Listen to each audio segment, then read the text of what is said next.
Okay, happy Sunday to all of my babes. How is everyone doing on this beautiful Sunday? So I wanted to come and do another chit chat. I was listening to the Michelle Lau. She was doing an interview, and what has happened to her with those Jakes? They have this is criminal activity. Criminal activity. She was misled into thinking that Cora was her friend, but she wasn't. To make a long story short, Michelle Lau simply told her that she needed, just help with her children. Okay? She didn't ask to give them up for adoption. Just help, because she was overwhelmed. Plus, she's a young girl. She was unemployed. She was homeless, going through a lot. And Cora Jakes took advantage of that.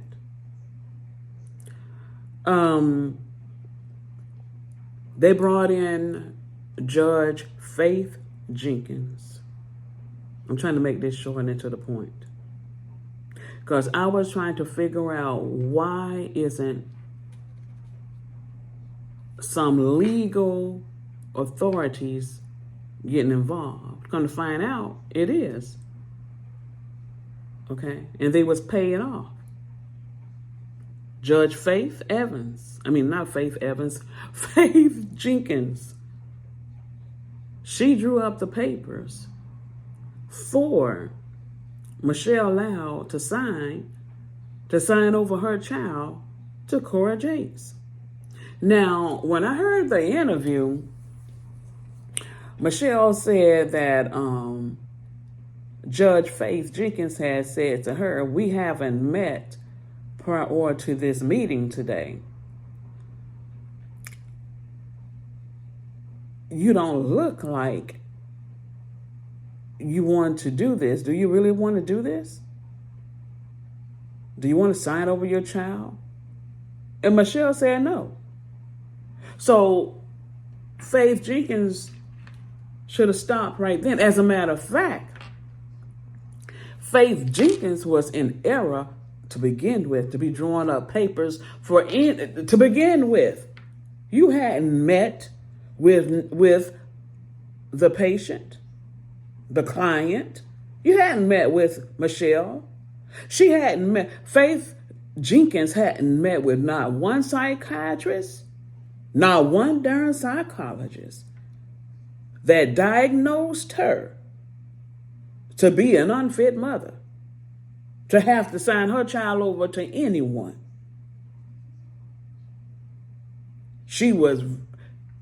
Her license should be taken. She don't got no business practicing law at all.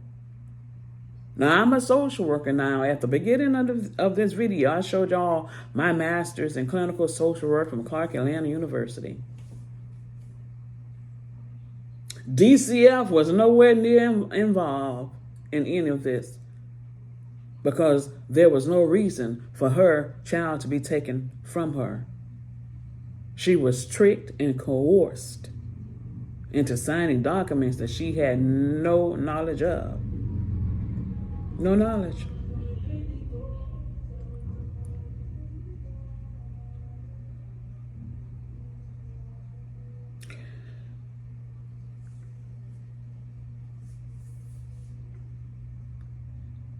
Now, Faith Jenkins is no longer over her case, she says. The case is still going on. She said Judge Faith Jenkins has backed out and said that it was a conflict of interest. And she was like, it was a conflict of interest from the beginning because you knew them people personally. And plus, she's on the board at their church. On the board at their church. I knew it was something fishy about this because By me being a social worker, I know all about power of attorney and fiduciaries, things of that nature. See, you have to go to court. You have to go before the judge. You have to go to court, plus that judge have to have a psychological test done.